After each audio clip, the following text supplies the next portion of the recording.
Simplification and rationalization of capital gains.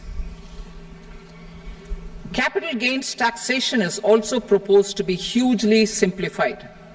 Short-term gains on certain financial assets shall henceforth attract a tax rate of 20%, while that on all other financial assets and all non-financial assets shall continue to attract the applicable tax rate.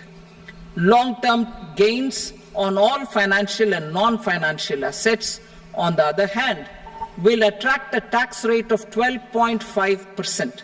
For the benefit of the lower and the middle income classes, I propose to increase the limit of exemption of capital gains on certain financial assets to 1.25 lakh rupees per year.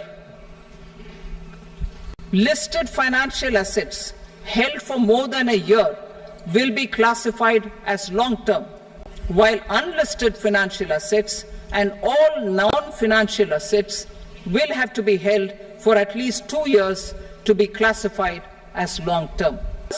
Security transaction tax on futures and options of securities is proposed to be increased to 0.02% and 0.1% respectively.